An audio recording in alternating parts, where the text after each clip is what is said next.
Notas de Davos, ¿qué está sucediendo? Bueno, Davos, Suiza, es la cumbre de la gente, economistas y financieros alrededor del mundo y algún otro idiota colado. Pero los temas que me han llamado la atención que se están discutiendo se están refiriendo a esta década como la década pico, que es el pic o la cima, la cumbre del status quo. ¿Qué quiere decir? Que lo que sigue es un declive. Se está tratando el tema de los aranceles. El incremento va a continuar. Va a haber un incremento en las hostilidades entre países y vamos a ver incrementos en aranceles. Se habla también ya del ocaso del modelo de los bancos centrales. Parece ser que ya se están dando cuenta que es un modelo insostenible y van a tener que hacer severas correcciones en términos de política monetaria. Se está tratando también el tema del petróleo. Se pronostica un pico de la producción petrolera en el 2035 y obviamente un declive posterior, entre otras razones, no solo por la contracción de la economía, sino por una desaceleración considerable en el uso y producción de vehículos privados, básicamente vehículos de combustión interna. Hay una tendencia ya, en mi opinión, en este momento ya irreversible en términos de la producción de vehículos de combustión interna.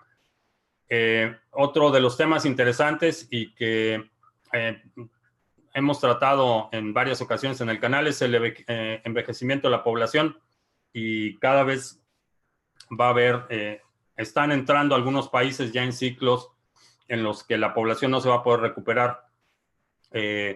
Reducción considerable de tasas de nacimiento por cuestiones económicas en la mayoría de los casos, y esto en lo que se traduce es que vamos a ver en las próximas en esta década y en la que sigue un envejecimiento acelerado de la población.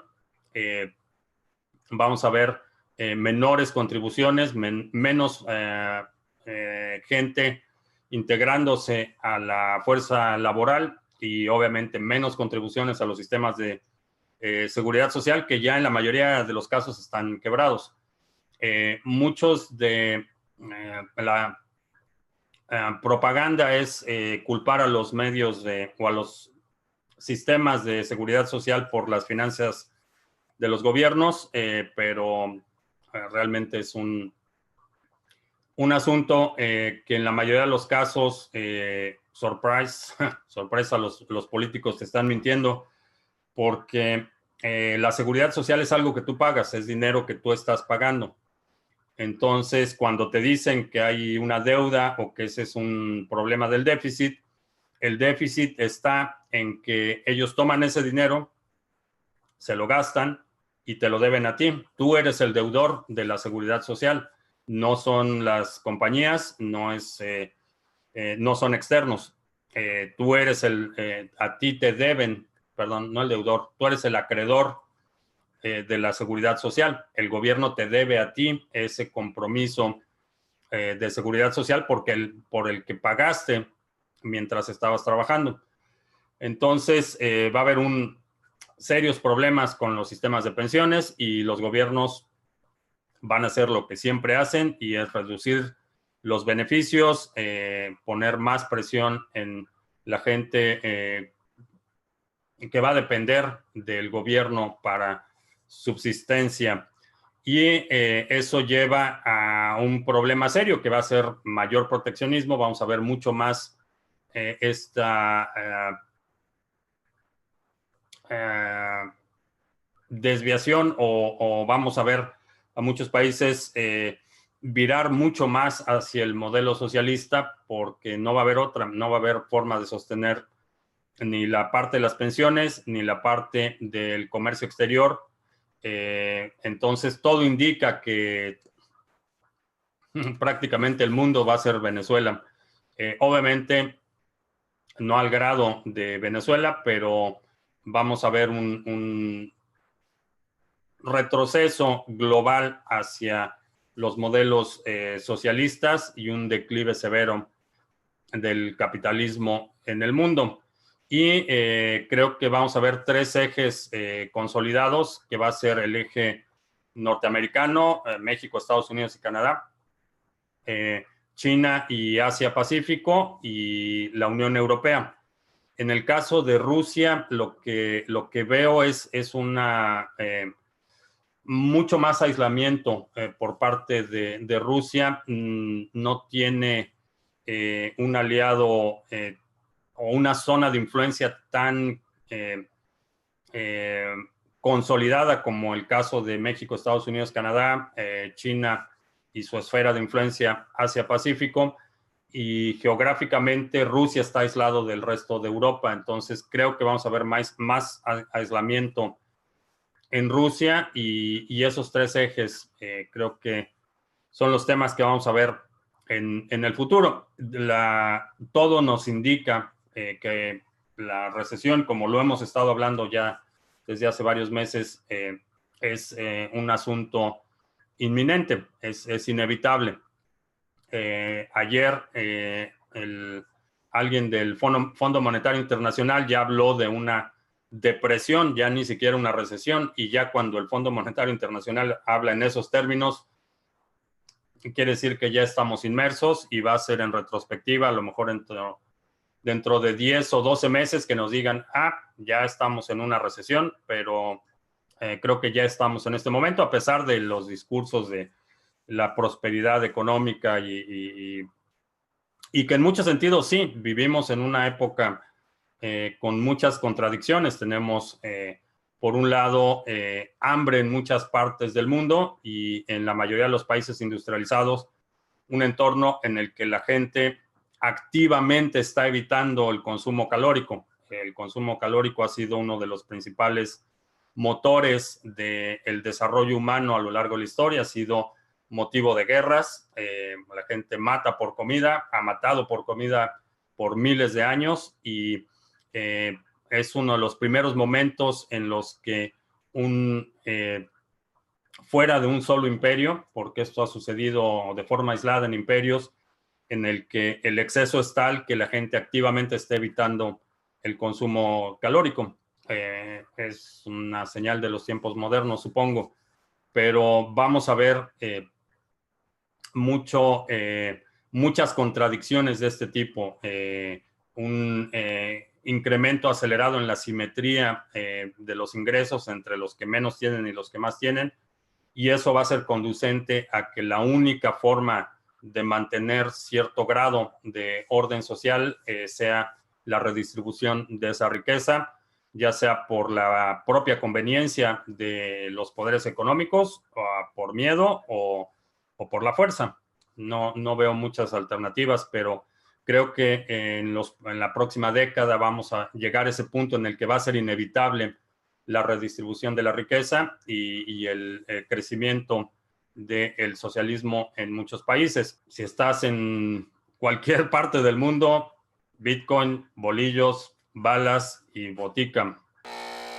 ¿Qué tiene de malo el socialismo? Vamos a empezar porque acaban matando a su gente, entre otras cosas, pero desde el punto de vista ideológico tiene el problema fundamental que promete la igualdad de resultados cuando es básicamente contrario a la naturaleza.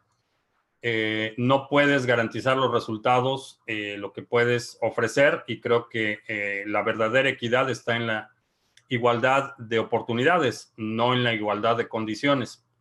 Cuando tienes una entidad central que interviene para forzar esa equidad de condiciones, suprimes un aspecto fundamental de la naturaleza humana. Entonces, en general es una mala idea. Y hablo socialismo a nivel de planeación central, gobiernos nacionales, porque en términos de la escala de una economía, en una escala pequeña, el socialismo funciona muy bien.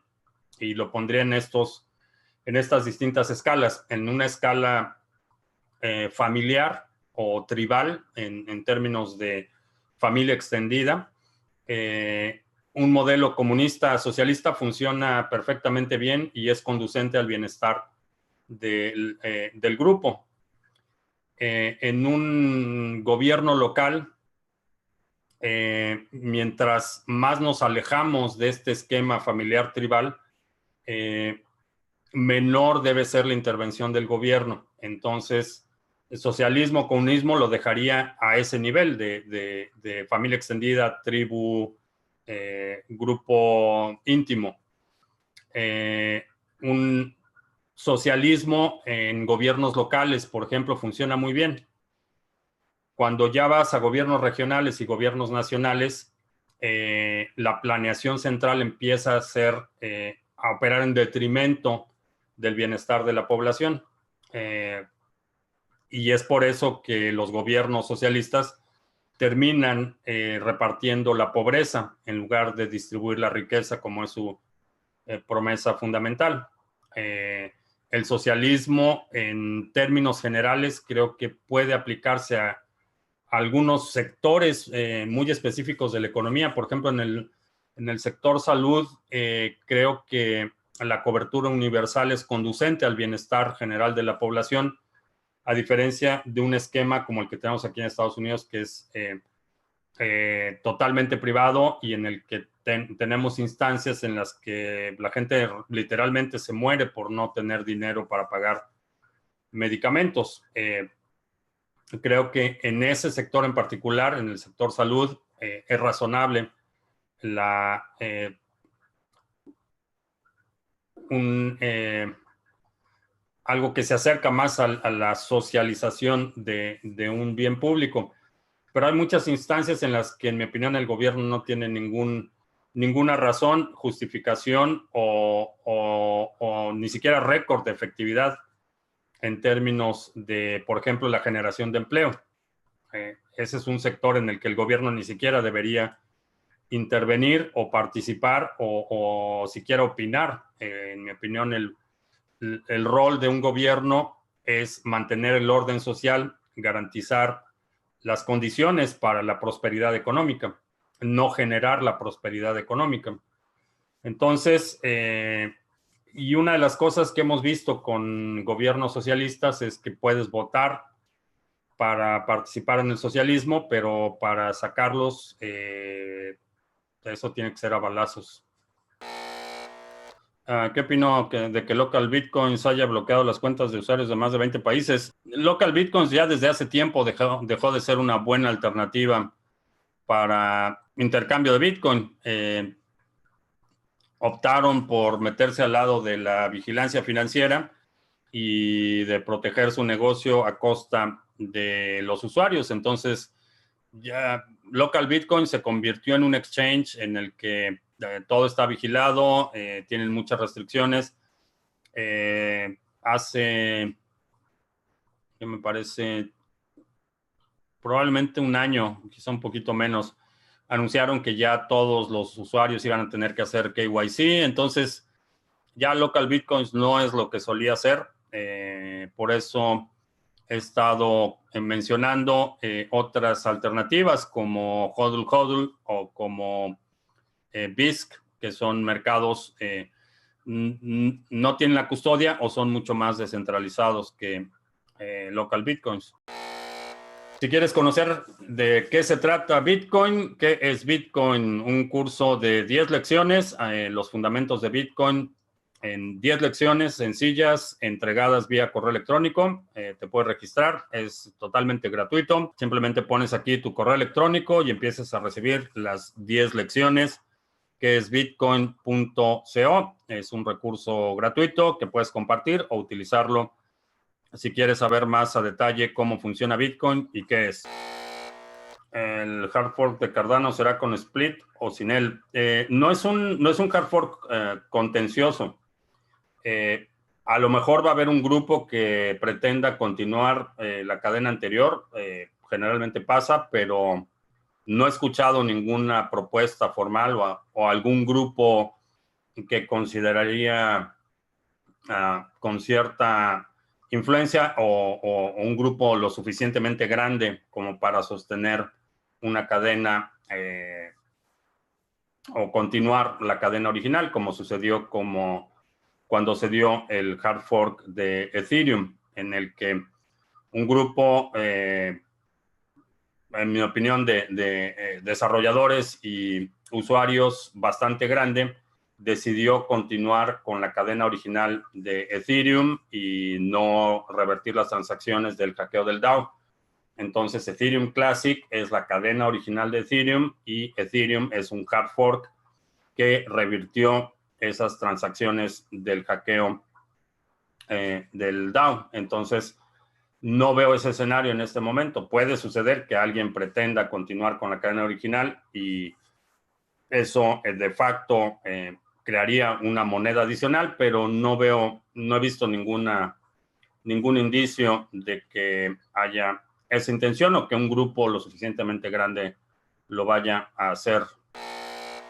En estos resúmenes semanales de Criptomonedas TV abrimos este espacio para analizar el precio de Bitcoin cada domingo. Y si quieres participar dándonos tu opinión acerca del mercado, no dudes en dejarlo en los comentarios. El domingo pasado habíamos analizado cómo el precio había formado una cuña bajista, estábamos en el 61,8 Fibonacci y también empezamos a chocar con la media móvil de 200 periodos en un gráfico de un día. También dábamos como un posible escenario alcista en caso que rompiera la parte superior con fuerza, o sea una vela alcista acompañada de mucho volumen, pero eso no sucedió. Alguien me preguntaba por privado que por qué había dicho hace una semana que encontraba muy incómodo operar en este punto y no lo operaba ni al alza ni a la baja. Primero, para ir al alza desde acá, como decíamos, chocábamos con la media móvil, el Fibonacci y el precio nos dibujaba una cuña bajista, sumado a que la tendencia principal sigue siendo bajista y las últimas veces que nos encontrábamos en una posición parecida el precio retrocedió. Así que creo que es suficiente confluencia para que yo no quiera o no me sienta cómodo el tomar una posición en largo desde esta zona. Y si bien nosotros podemos asumir que ya salimos de esto que denominamos un canal bajista, y utilizo la palabra asumir porque el dibujar las formaciones es algo totalmente arbitrario e incluso, como lo dije en alguno de los videos, podemos dibujarnos todavía dentro de este canal.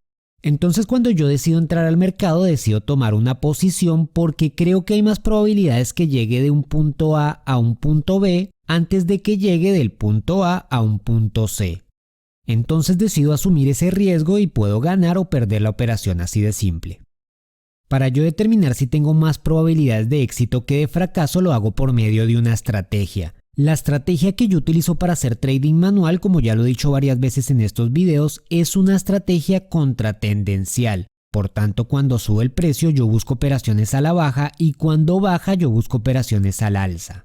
Específicamente en este caso, hasta la semana pasada, para que yo entrara al mercado tendría que ser a la baja o buscar operaciones al alza en una de estas correcciones, o sea que bajaría el time frame y en estas correcciones buscaría operar en largo.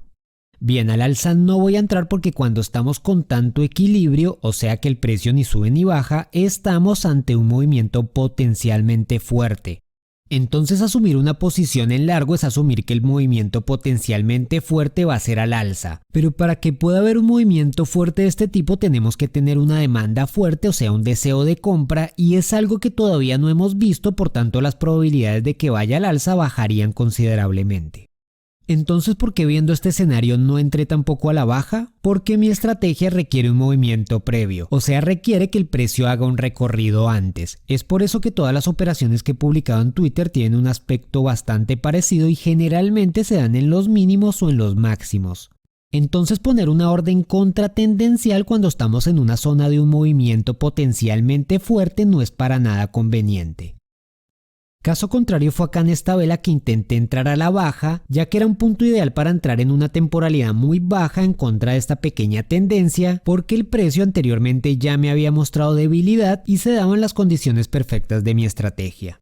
Desafortunadamente la orden no me la tomó solo por $2 y terminé no operándola, pero fíjense lo importante que es la elección de las operaciones y esto es un aspecto fundamental si queremos ganar consistentemente. Así que en resumen, no se obliguen a operar si no se dan las condiciones idóneas de su sistema y si sufren de ansiedad por querer operar en todo momento, entonces aléjense de las gráficas y no las miren tantas veces. Bien, para terminar este video, ahora lo que espero con esta nueva información, y borramos esto de acá porque ya no lo necesitamos. Será un movimiento al alza que irá nuevamente a la media móvil de 200 periodos y será la que determine si vamos a ir a buscar los $10.300 o vamos a seguir en este rango por un par de meses más. Por último, recordarles que si quieren hacer parte de la primera comunidad de trading cuantitativo de Bitcoin y criptomonedas, ya está disponible y el link está en la descripción. No solo aprenderán a analizar datos de trading, sino que aprenderán a crear estrategias de trading, tendrán acceso a las estrategias que he venido mostrando en este canal y por supuesto al grupo de Discord donde me podrán hacer consultas directamente. Así que nos vemos el próximo domingo. Hasta entonces. ¿Todas las monedas descentralizadas usan tecnología blockchain o hay algunas centralizadas que usen blockchain? Sí. Por ejemplo, Ripple, que es básicamente una base de datos, pero utiliza blockchain. Tron es otra que utiliza blockchain, pero es una empresa bastante centralizada. No son mutuamente excluyentes. Puedes tener una criptomoneda que utiliza blockchain y es centralizada.